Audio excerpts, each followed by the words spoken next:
시청자 여러분 안녕하십니까. 우파 유튜브 채널 신복방송입니다. 지금부터 방송을 시작합니다. 방송 시작 전에 붉은색 모양의 구독 버튼과 알람 및 좋아요를 눌러주시면 방송 제작에 큰 힘이 됩니다. 지금부터 방송을 시작합니다. 예, 안녕하세요. 최명성 변호사입니다. 국회 정문도 조금 전까지 막아놓고 상당히 이제 어려운 발걸음을 하셨습니다. 이 시간이 헛되지 않게 컴팩트하게 알찬 강의가 되도록 최선을 다하겠습니다. 그리고 이 탄핵이란 주제로 사실 이야기를 한다는 게 점점 쉽지 않은 상황으로 빠져들고 있는데 이런 좋은 세미나를 기획해 주신 주셔서 정말 감사의 말씀을 다시 한번 드리겠습니다. 저는 지금 이 문재인 정권이 대한민국을 사회주의화 시키고 있죠. 그리고 지금 패스트트랙 통해서 선거법, 공수처법 개정까지 이제 밀어붙이려고 하고 있는데 이 시발이 어딨냐? 이 시발이 2016년 대통령 탄핵이라고 생각을 합니다. 그때부터 모든 게 기획되었고 대통령 탄핵 이후에 형사재판을 거쳤고 새로운 문재인 대통령이 들어서면서부터 나라가 여기까지 왔다고 생각을 했습니다. 그래서 왜 그런지에 대해서 제 나름대로 근거를 가지고 쭉 정리를 했고 그 책이 이제 탄핵 인사이드 아웃입니다. 그래서 올 2월 달에 1편을 냈고 지난달에 2편을 냈습니다. 여기에 사실 많은 내용이 있는데 오늘 말씀드릴 내용은 이 책에 있는 내용도 있고 없는 내용도 있을 겁니다. 일단 탄핵을 왜 기획되었다고 말할 수 있는지부터 설명을 드리겠습니다. 여기 보시면 김상교 씨, 올 10월이었죠. 조선일보에서 단독으로 이제 인터뷰를 했습니다. 홍보 인터뷰였는데요. 버닝썬 사건이라고 올 초에 상당히 나라를 떠들썩하게 만들었던 사건이 있습니다. 그 사건에서 이 김상교 씨가 사실 폭행 피해자였는데 당시에 더불어민주당 의원과 저쪽 여당 시민단체 쪽 사람들이 와서 제2의 최순실 사태를 한번 기획해보자. 그래서 당신을 때린 사람은 최순실 조카로 만들어서 요거를 어떤 최순실과 연계해서 한번 터뜨리자. 라고 회유를 하고 협박도 하고 했는데 본인은 이게 양심에 걸려서 이걸 이렇게 양심 고백을 한다고 얘기를 했거든요.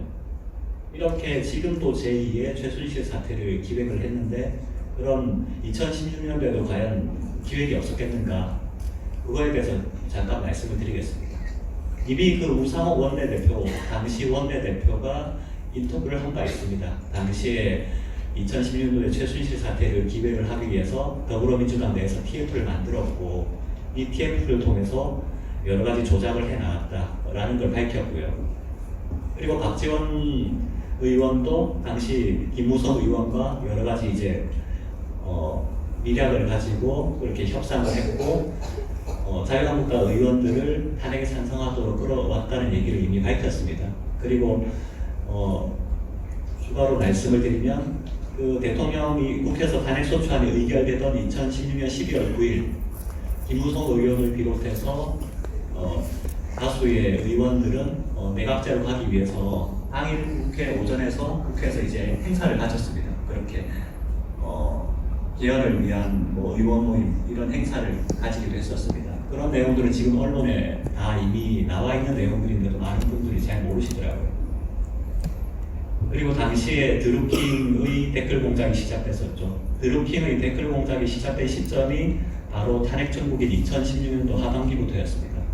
이 내용들은 사실 너무나 잘 아시겠지만 이 의미에 대해서는 사실 많은 분들이 잘 모르실 텐데 드루킹의 댓글 공작으로 인해서 탄핵 정국 당시에 온갖 보도들이 떠오를 수 있었고 나중에 또 얘기를 하겠지만 문재인 대통령도 당시에 송민순 회고록 의혹 때문에 상당히 곤란을 겪었었죠. 그런데 드루킹이 얘기를 합니다. 자기들이 3일 밤낮으로 댓글 작업을 해서 송민순 회고록 의혹을 무마했다. 그리고 바로 며칠 뒤에 JTBC 태블릿 PC 보도가 있었거든요. 그런데 이렇게 뭐 국내에서는 뭐 조작이 여러 가지 기획이 있었겠지만 거기에는 이제 북한과 중국도 분명히 개입이 되어 있습니다. 그 내용을 보시면 이건 이제 제 책 그 2편에 나와 있는 얘기인데 실제 2016년도에 어떤 상황이었는지를 좀 잘 보셔야 됩니다. 그때 남한과 북한은 상당히 갈등이 많은 상태였습니다. 박근혜 대통령께서 2016년 2월 달에 개성공단 폐쇄를 했고요. 그리고 바로 북한인권법, 테러방지법이 통과가 됩니다. 그리고 9월경에, 2016년 9월경에는 김정은 참수부대 창설이 승인이 되거든요. 그리고 10월 1일에는 북한 주민과 군인들은 이제 자유 대한민국으로 오라라는 얘기를 합니다. 이렇게 상당히 남북 간의 갈등이 고조되는 시기였고, 이때 이제 북한에서는 뭐 경제적으로나 군사적으로나 사실 이제 대응하기가 부족하니까 어떤 탄핵을 사실 기획을 합니다. 그래서 그 내용을 보시면 이미 2016년 3월, 4월경부터 북한에서 이제 탄핵 얘기가 나오거든요. 남한에서는 당시 탄핵의 탄자도 안 나오던 시기였습니다.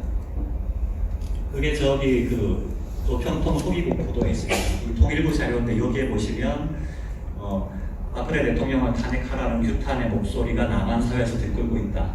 2016년 3월, 4월에 이런 식의 보도들이 계속 나옵니다. 나오고 바로 이어서 6월 달에는 북한에서 난수방송을 제기를 하고요. 이 난수방송에 대해서도 당시 뭐 국정원이나 관계자들은 그 의미에 대해서 정확하게 몰랐는데 지나고 보니까 이게 아마 탄핵하고 직결된 것 같다라는 걸 이제서야 사실 파악을 한 것 같습니다. 그리고 그때 11월에 이제 통일부에서 국회에 이런 보고를 합니다. 향후 이제 우리 내부 정세를 이용해서 북한의 선전 공세가 더욱 강화될 것이다.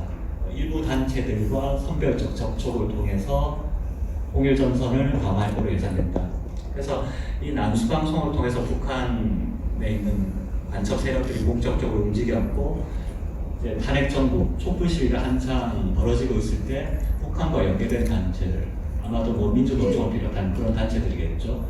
이 북한의 지령에 따라서 본격적으로 움직인 게 아닌가 강하게 추정이 되고 있습니다. 여기에 이제 중국도 중국 유학생들이 촛불 집회에 개입했다는 얘기들이 뉴스로도 나오고 했죠. 당시에 그 2016년 말에는 사드 배치 문제로 인해서 대한민국하고 중국하고 상당히 갈등이 심했습니다. 그때 한한령이라고 해서 대한민국 기업들 제재 조치도 하던 상황이었고요. 그때 이제 중국에서는 1월 달에 더불어민주당 의원들을 초청을 해서 사실 남한 내 이간책을 쓰는 한편 중국 유학생들을 촛불 집회에 참여시켰던 걸로 이제 강하게 추정이 되는 거죠. 사실 뭐 최근에 뭐 홍콩 사태 관련해서 한국 대학생들이 대학교에 대자보를 붙이니까 거기에 대해서도 중국 유학생들이 그걸 훼손하려고 해서 남한 대학생들하고 충돌이고 이런 언론 보도가 있었거든요. 그런데 아마 그때는 훨씬 심하지 않았을까. 6만 중국 유학생들이 당시 아마 조직적으로 움직였을 것이다 라는 추정이 충분히 가능한 상황입니다. 이렇게 기획이 되고 나니까 당시에 온갖 언론 오보들이 난무했죠. 이거는 그 조선일보에서 아마 2017년 1월 정도일 겁니다.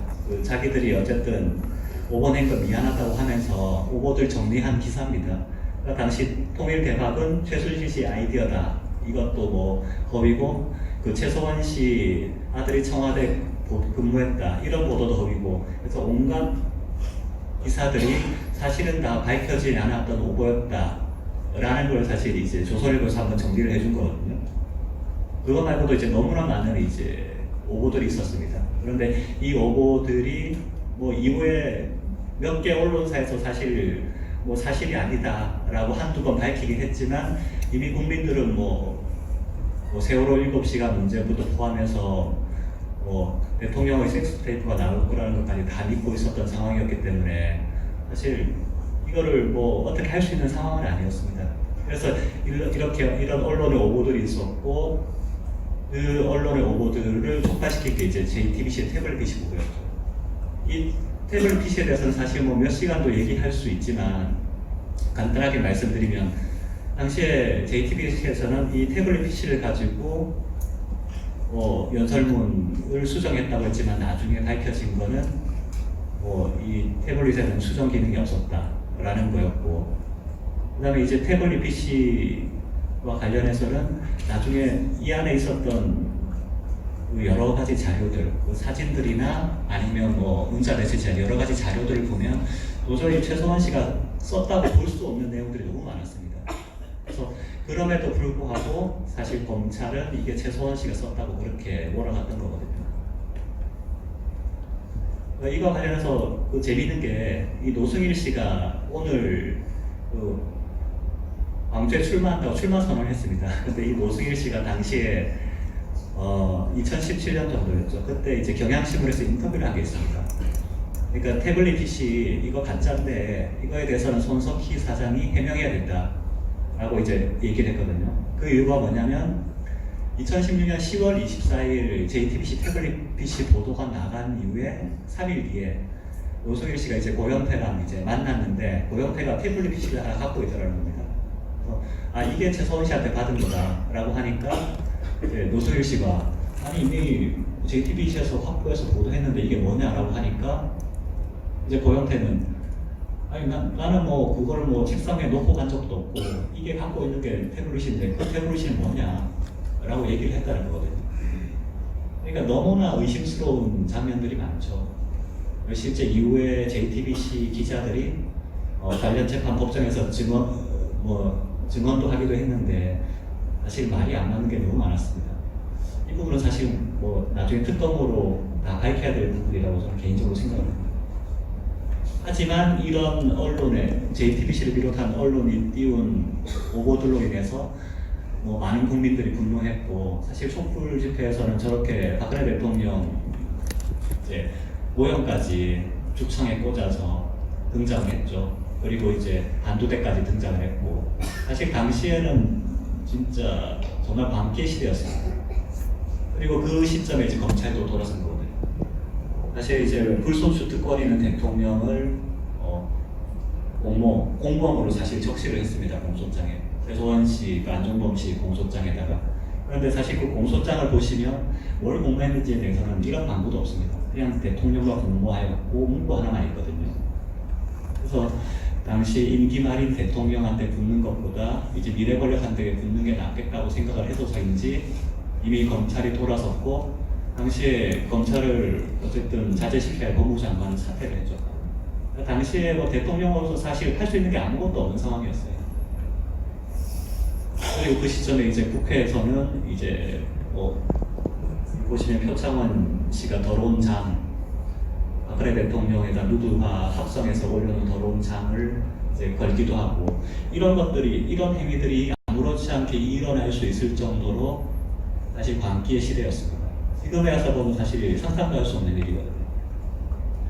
그리고 결국 이제 국회에서는 탄핵소추안이 가결이 됐죠. 2016년 12월 9일이었습니다. 그런데 이 문제가 뭐였냐면 사실 전혀 국회에서 조사를 안 했다는 겁니다. 2016년 12월 3일 국회 탄핵소추안이 올라간 이후 6일 만에 가결이 됐거든요. 이 6일 만에 국회의원들이 제대로 조사를 했겠습니까? 아니면 소추안을 제대로 읽어봤겠습니까? 전혀 그런 거 없이 그냥 당락에 따라서 그냥 통과를 시켰던 거였거든요. 그렇기 때문에 조사가 없어서 당시에 그 근거 자료를 뭘 붙였느냐? 당시 이제 탄핵소추 의결서에 21개 자료가 붙어 있었는데 그 중에 15개가 언론 기사였습니다. 언론 기사가 뭡니까? 다 언론에서 온갖 오보들 가지고 만든 그런 자료들이죠. 그러니까 결국 이제 언론의 그런 오보, 루머들 이런 거에 의해서 검찰이 굴복하고 국회가 굴복하고 탄핵까지 갔던 거거든요. 그때 그런데 어느 누구도 여기에 대해서 문제 제기를 하질 않았습니다. 촛불이 들끓고 있으니까 다들 거기에 빠져서, 그리고 종편이든 언론에서는 다 일방적으로만 이제 보도를 하고 있죠. 거기에 다들 빠져서 여기에 대해서 문제 제기를 법조인들조차도 아무도 안 했고, 그런 상황에서 일방적으로 이제 탄핵 심판 과정으로 넘어갔던 거죠. 그동안 이제 대통령은 사실 수습을 위해서 여러 가지 노력들을 많이 했었습니다. 헌법 개정 제안을 했고, 3차례에 걸쳐서 국민들에게 대국민 담화를 하고 사과를 했었습니다. 그리고 검찰 조사 특검도 수용하겠다고 했고, 그런데 이제 검찰 특검이 무리한 요구로 해서 사실 이루어지지 않았고요. 그리고 김병준 카드를 써서 이제 김병준 씨를 총리를 임명해서 사실 사태를 수습하려고 했고, 근데 야당이 당시에 반대하니까 국회 보고 그럼 당신들이 총리를 내놔라. 그럼 내가 그 사람을 총리를 임명해서 제대로 권한을 주겠다라고 했는데 국회에서 그것도 노했죠. 왜냐하면 이제 처음부터 탄핵으로 가기로 작정을 했는데 뭐 그렇게 뭐 책임 총리 받는 선에서 사실 뭐 끝내려고 하지 않았던 거죠. 그리고 마지막에 대통령께서 이제 알겠다, 4월 퇴진, 6월 총선은 받겠다, 질서 있게 퇴진하겠다라고까지 했는데 그렇게 안 하고 결국 탄핵을 시킨 거죠. 왜냐하면 그렇게 질서 있게 퇴진을 했을 경우에 이 박근혜 대통령이라는 존재가 살아있을 경우에 뭐 정치적으로 부담이 되지 않았겠습니까? 그래서 탄핵도 모자라서 지금 이렇게 형사재판까지 끌고 갔던 거예요. 결국 이제 탄핵 심판으로 가게 됩니다. 국회에서 그렇게 탄핵 소추안을 의결했으니까요. 근데 이 탄핵 심판 과정에서도 특검이 끊임없이 거의 매일이었죠. 매일 언론 브리핑을 하는 거예요. 근데 특검에서 하는 언론 브리핑은 온 언론들이 받아주고, 당시에 탄핵 심판 대리인들이 하는 얘기는 제대로 써주지도 않고 왜곡해서 쓰고, 그런 상황이 거의 반복됐습니다. 그러니까 모든 언론이 장악당한 상태에서 대통령이 뭔가 얘기를 하고 해명을 하려도 그게 전달될 수 있는 통로 자체가 없었던 상황이었어요. 그런 상황에서 이제 헌재마저도 이제 굴복을 하는 거죠. 박한철 소장은 이제 본인 퇴임을 일주일 남겨놓고 3월 13일 이전에 결론을 내야 된다. 사실 이 기록도 방대하고 조사할 내용도 많은 이런 사항을 거의 한 100일도 채 안 돼서 끝내겠다는 거였거든요. 그러니까 누가 보더라도 일방적이었죠. 사실 국회 측에서는 검찰에서 조사해놨던 기록들이 다 있었거든요. 그럼 이제 대통령 측에서는 그거에 대해서 증인을 불러서 반박을 하고 이쪽에서 유리한 증거도 내고 해야 되는데 그런 과정 생략하자 이 말이었습니다. 그러니까 이 말 이렇게 3일 13일 이전에 결론 내야 된다 라고 말을 했던 것 자체가 이미 결론을 내려놨다, 그러니까 빨리 끝내자, 사실 이 말이었거든요. 그래서 이 이후에 어떤 일이 있었냐면 너무 많아서 몇 가지만 예를 들어드리면, 당시 고영태 녹음 파일, 이 고영태, 김수현 이런 양반들이 자기들끼리 이제 통화했던 파일이 발견됐거든요. 이 파일에 보면 미르 재단 케이스 푸즈 재단 이제 고영태 일당이 사실 자기들이 장악을 하려고 최소원 씨한테 받을 게 없으니까 이걸 빵 터뜨리고 자기들은 이득을 챙기자, 이런 파일들이었습니다. 그래서 이거 좀 제대로 검증해서 증거로 제출하겠다고 하니까 헌재에서 필요 없다라고 해서 이제 재택을 기각을 했거든요. 그리고 태블릿 PC 감정 보호서, 이것도 사실 이건 헌재에서 기각을 해서 사실 쟁점화가 못됐습니다. 너무나 중요한 내용이었거든요. 그리고 이후에는 무더기 증인 취소, 사실 그 대통령 대리인단 입장에서 불러보고 싶었던 증인들이 거의 못 부르고 사실 일방적으로 끌려갈 수밖에 없었습니다. 고영태조차도 증인을 못 불렀거든요. 당시 고영태는 자기 형사재판에는 이제 당당하게 증인으로 나가고, 그런데 헌재는 한 번도 안 나왔죠. 사실 헌재 나왔으면 사실 밝혀낼 수 있는 내용들이 많았을 텐데, 대통령 대리인단이 고영태가 이제 증인으로 안 나오니까 다시 불러달라 해도 헌재에서는 이제 됐다, 필요 없다 이러면서 거의 일방적으로 증인 신청을 기각을 했죠. 그래서 사실 이 탄핵 심판 과정은 정상적인 재판이라기보다 거의 일방적인 과정이었습니다. 그래서 대통령 대리인단들이 하다 못해 강일화 재판관 너무 심한 거 아니냐 해서 기피 신청했는데, 기피 신청하니까 자기들끼리 휴정하고 회의하더니 5분 뒤에 그냥 기각해서 끝내버렸거든요. 결국 이렇게 해서 탄핵을 당했죠. 탄핵을 당하셨고, 근데 이제 잔인한 게 이게 끝이 아니라는 겁니다. 탄핵당한 대통령, 박근혜 대통령조차 아마 무서웠을 겁니다. 그래서 다시 검찰에서 기소를 하거든요. 이 형사재판도 얼마나 어이없이 진행됐냐면, 이 당시 때 이제 트럭 기소란 말이 나왔습니다. 당시 기록만 12만 페이지였거든요. 12만 페이지면 사실 대통령 형사재판 변호인이 7명밖에 안 됐는데 기록 검토하는 데만 몇 달이 걸리는 분량입니다.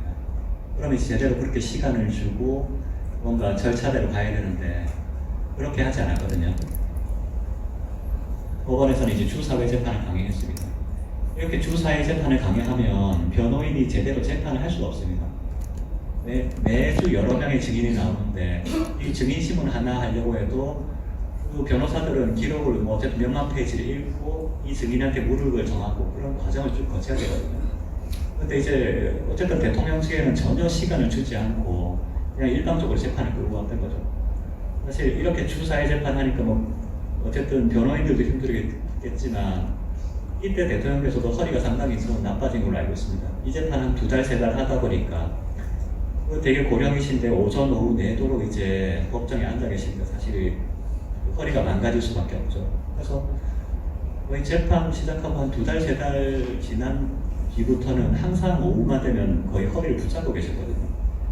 그래도 당시까지 이제 대통령은 그래도 이제 재판부에 대한 당시에는 믿음이 있었죠. 그래서 어쨌든 뭐 절차는 절차대로 지키겠다라는 생각을 하고 재판에 임하였죠. 그런데 이제 이때 또 다시 문재인 정부가 등장을 합니다. 당시 특검이 당시 이제 박근혜 대통령 재판과 이재용 부회장 재판이 동시에 진행되고 이 재판 과정에서 좀 유리한 증거가 안 나오고 불리해진 상황이 되니까 이제 정유라를 보쌈 증언을 시키거든요.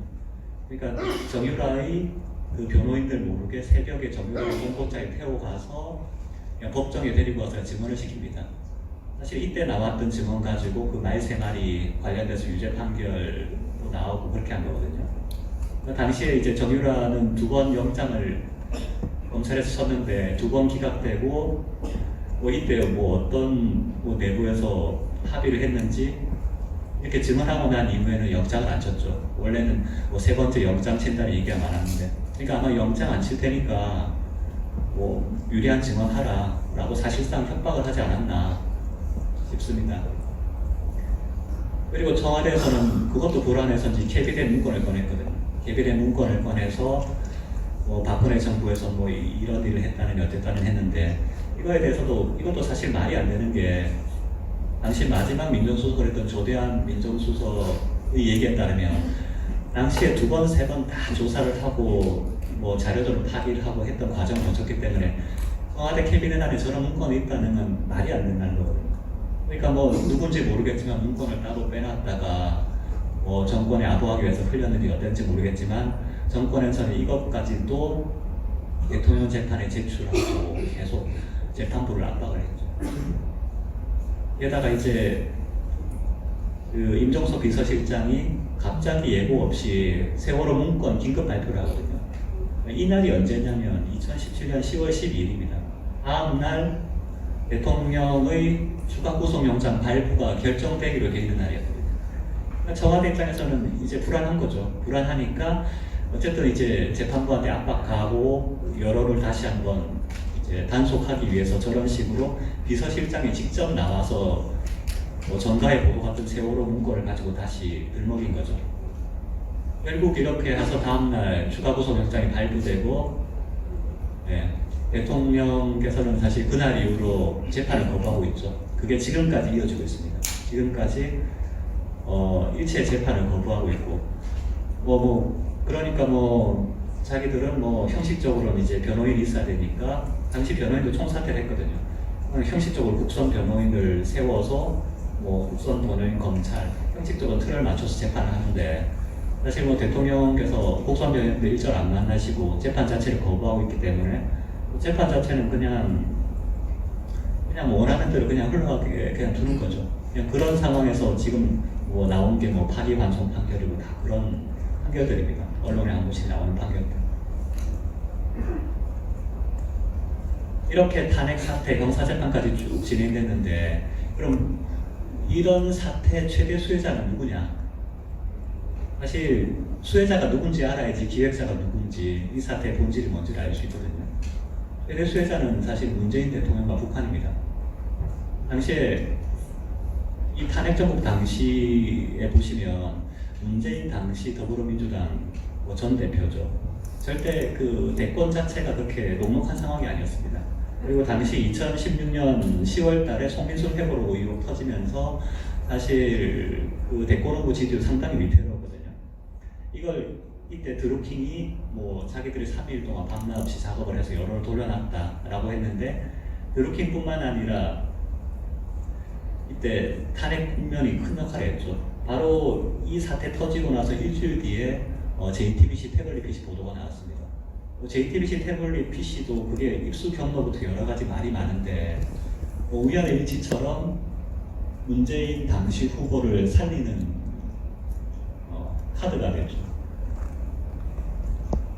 그리고 당시 북한도 이 탄핵 정국 국면 때문에 거의 살아났습니다. 당시 그 밥 우드워드라고 미국 언론인이 쓴 그 책에 보면 오바마가 북한의 5차 핵실험 이후에 상당히 심도 깊게 북한 선제 타격을 검토를 했거든요. 근데 이조차도 탄핵 국면으로 넘어가면서부터 사실 무마가 됐죠. 당시 미국이 북폭을 기획했다가 이걸 막판에 포기를 하고, 당시에 그렇기 때문에 사실 그때 박근혜 대통령도 사실 탄핵 국면이었음에도 이제 온 관심이 여기에 가 있었거든요. 그래서 이 북한 문제를 해결하기 위해서 국군의 날 기념사에 북한 주민들 보고 자유 대한민국으로 오라라는 체제 전쟁을 이제 본격적으로 선언했거든요. 그리고 당시 동아일보 기사에 보면 이것도 상당히 좀 유심히 보실 기사인데, 그 2016년 10월이면 탄핵 국면 한창이었을 텐데 이때 박 대통령의 메시지는 오로지 북한이다라고 하면서 쭉 이제 이런 내용들이 있거든요. 뭐냐면 이제 박근혜 대통령은 이 탄핵 국면, 뭐 사실 본인은 결백했다, 당연히 결백했으니까 그냥 풀어낼 수 있다고도 생각했지만 이 미국과 함께 손을 잡고 이 북한 타격을 통해서도 아마 극복할 수 있다라고 생각을 하셨을 것 같아요. 그런데 당시 그게 여건상 어그러지면서 사실 판이 이렇게 여기까지 넘어왔는데 이 부분도 한 번쯤 다들 좀 깊이 좀 생각을 해보셨으면 좋겠습니다. 그럼 이제 박근혜 정부 4년이 어땠느냐? 많은 분들이 박근혜 대통령 탄핵 그리고 루머, 오보 이것만 너무 머리에 가득 계시니까 당시 박근혜 정부에서 한 게 아무것도 없지 않느냐라고 막연한 인식을 갖고 계신데, 박근혜 정부 4년 동안 정말 많은 일을 했습니다. 당시에 뭐 몇 개만 간단하게 예를 들면 통합진보당 해산을 한 것도 박근혜 정부 당시였고요. 통합진보당이 남아있었으면 지금 국면에서 어떻게 됐을지 저는 상상도 안 되거든요. 정교조 보배 노조와도 이 당시 때 있었어야 합니다. 그리고 이제 한일 군사 정보 보호 협정도 이때 체결했죠. 이건 뭐 문재인 정부에서 이거를 뭐 정치적으로 이용하고 파기하려고 노력하고 있고, 뭐 아직까지 미국의 압박 때문에 파기까지는 안 갔지만 이것도 당시에 2016년 11월 23일일 겁니다. 당시에 탄핵 국면 한창일 때 박근혜 대통령이 체결한 건이거든요. 그러니까 사실 탄핵 국면도 흘러갔지만 사실 대통령은 이제 본인이 할 일은 되게 하셨던 분인 거죠.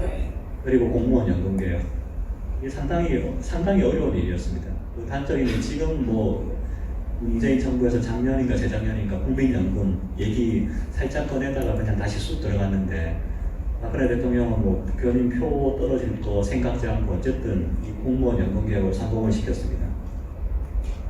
그리고 당시에 우리가 기억을 못하겠지만 경제가 상당히 좋았습니다. 2013년, 14년 2년 연속 무역 트리플 크라운 달성했거든요.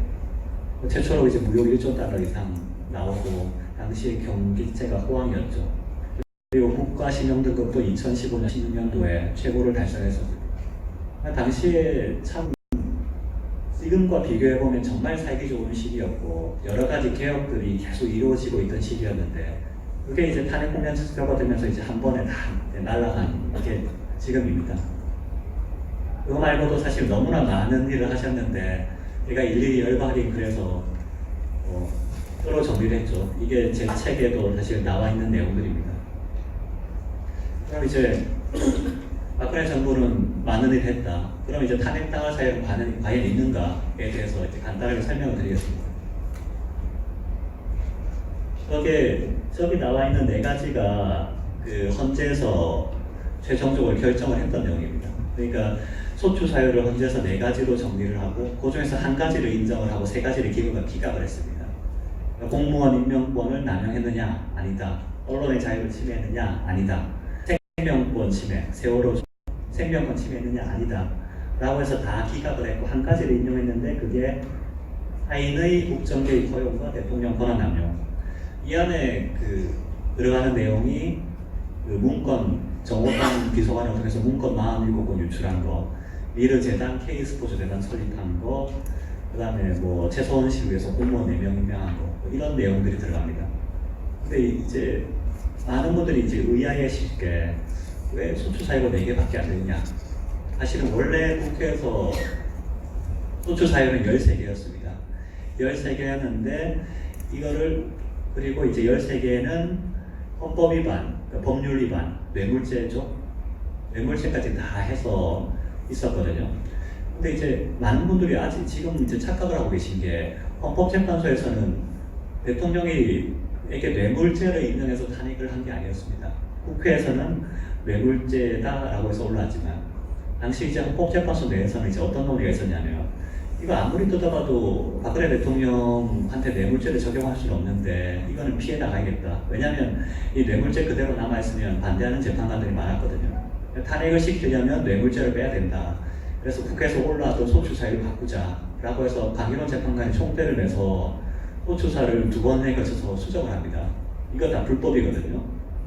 그래서 국회에서 당시에 올라왔던 소추사유 13개를 강일원 재판관이 5개를 불러줘서 5개를 만들고 그래도 이제 뇌물죄를 비롯한 형사법 위반이 남아있으니까 이거를 다시 또 변경을 해서 이거를 수상적인 헌법 위반으로 바꿉니다. 그렇게 해서 결국은 이제 탄핵을 시키거든요.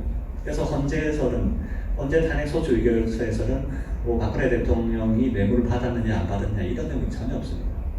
이게 다 탄핵을 위한 과정이었고 다 불법인데 나중에 이제 언젠가는 또 밝혀져야 될 내용이죠. 그럼 이제 이 탄핵 사유를 하나씩 뜯어보면 재단 관련해서는 실제 그 당시에 재단을 통해서 760여 억을 모았습니다. 그런데 이제 탄핵 당시까지 750억 원이 남아있었고 실제 당시 뭐 특검이나 검찰이나 계좌를 얼마나 털어봤겠습니까? 계좌를 다 털어보니까 일단 허튼 데 쓰인 돈 하나도 없다는 거거든요. 그러니까 돈이 허투루 쓰인 건 하나도 없었고 그러면 뭐 이사 임명에서 뭐 비리가 있었느냐. 근데 이게 손혜원 씨, 더불어민주당 의원이 탄핵정국에서 본인이 페이스북에 쓴 글입니다. 그러니까 더불어민주당, 그 미르재단 인사들은 다 최고의 전문가들이다. 이런 글을 쓴 이유가 이제 손혜원 씨가 이 재단 이사 중에 한 명을 본인 비서관인가 보좌관을 또 채용을 했거든요. 이런 식으로 이제 이사진들도 다 전문가들로 임명이 됐고요.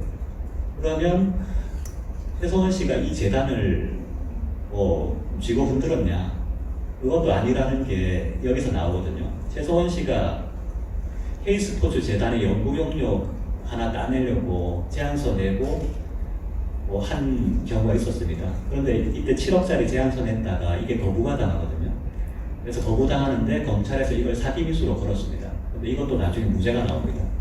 만약에 최소원 씨가 대통령을 팔아서 이렇게 재단을 좌지우지할 수 있다면 그럼 이제 연구용역 7억짜리 하나 못 땄을까요? 이게 상식적으로 말이 안 되는 겁니다.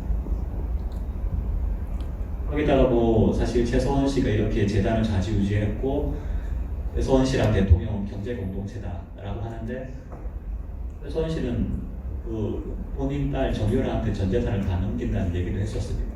그러니까 애초에 대통령과 최소원 씨가 재산을 공유하고 하는 관계라는 자체가 말이 안 되는 거죠. 그건 이후에도 사실 다 밝혀진 거고. 그러니까 이 미르재단, K스포츠 재단 얘기는 사실 말이 안 되는 겁니다.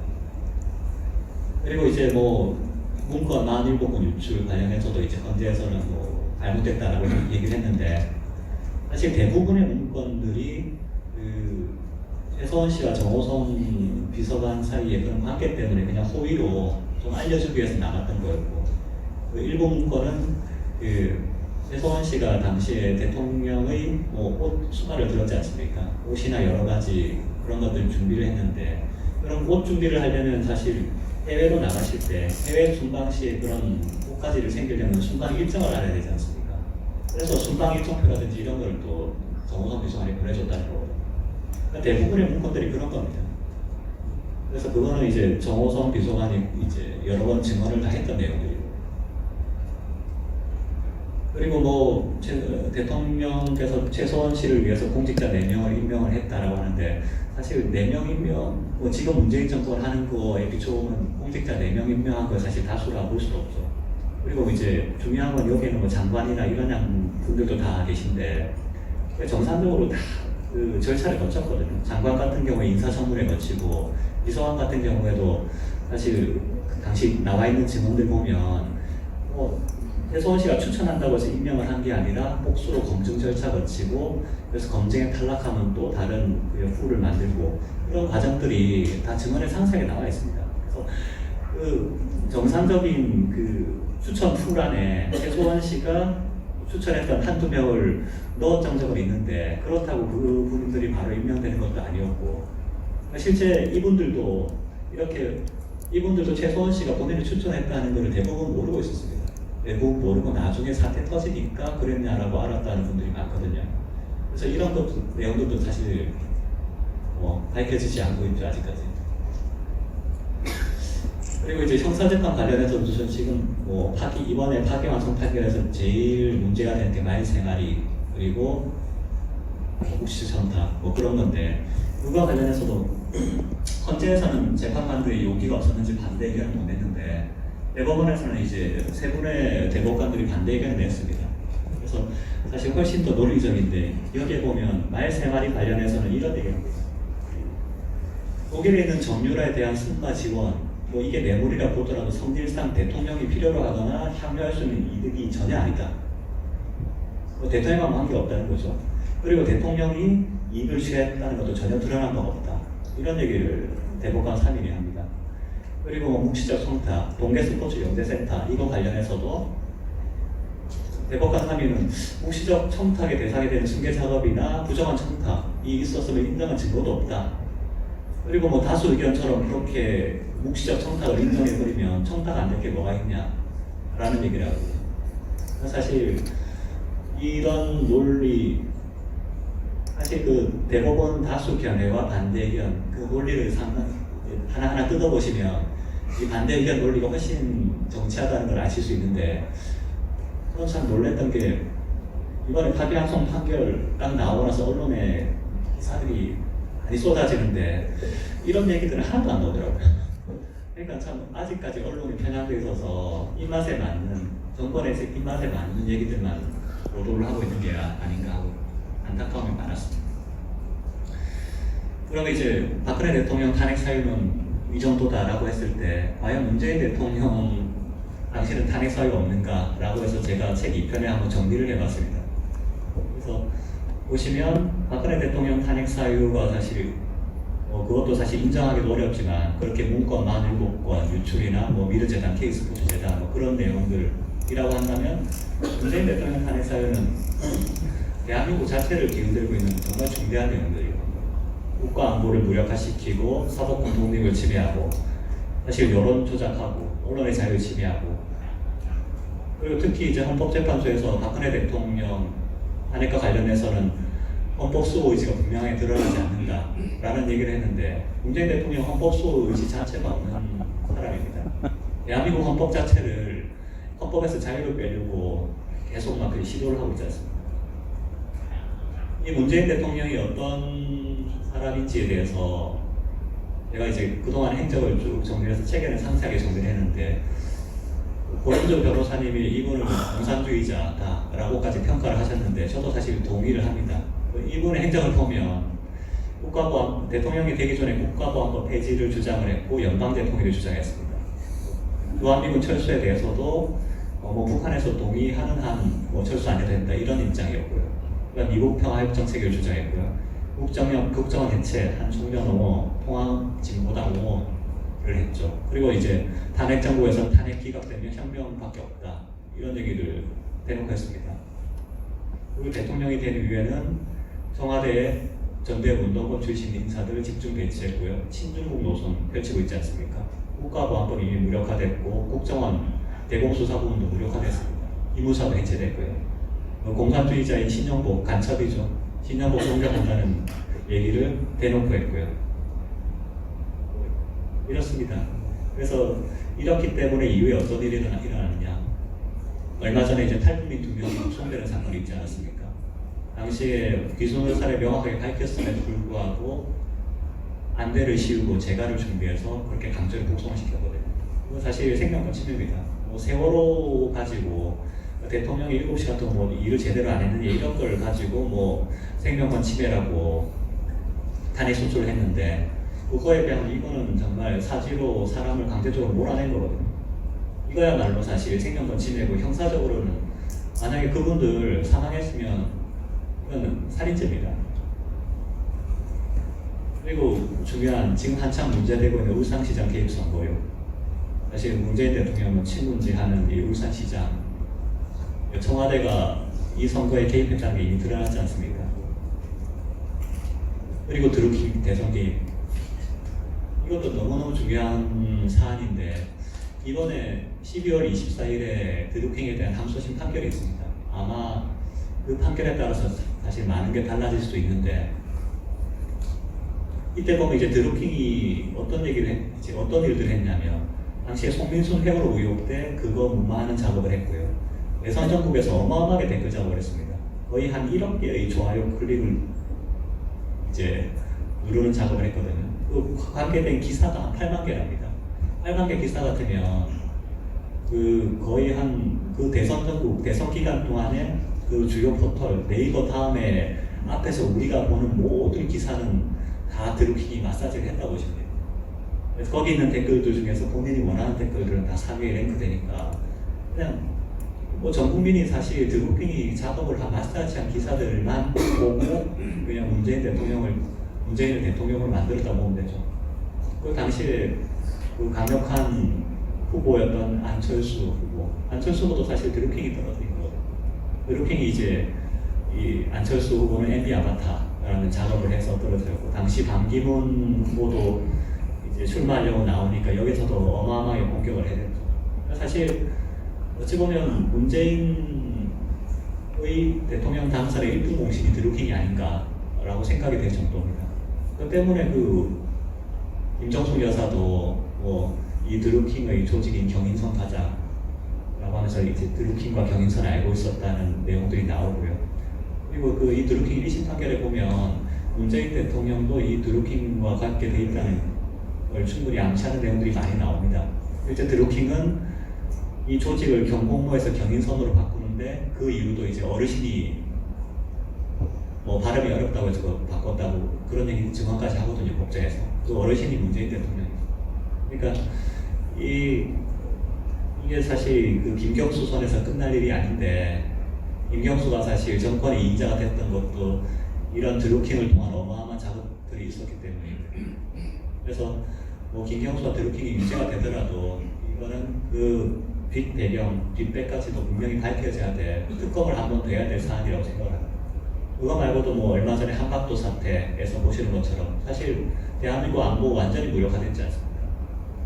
거기다가 헌법에서는 완전히 자유를 삭제하려고 시도하고 있고요. 대한민국 자유민주주의에서 자유를 빼버리면 북한 인민민주주의하고 사실 구분 자체가 안 됩니다. 사실 뭐 통일도 쉽게 되겠죠. 그렇게 되면 연방제로. 게다가 이제 역사부 교과서에서 이미 자유를 삭제를 했고요. 이런 식으로 밑바닥에서 우리가 모르게 하나하나씩 작업들을 진행을 하고 있는 거거든요. 게다가 뭐 환경부 블랙리스트에서도 보듯이 이거 하나만 가지고도 다 탄핵 사유입니다. 그래서 이런 어마어마한 일들이 지금 벌어지고 있고 현재 진행형이죠.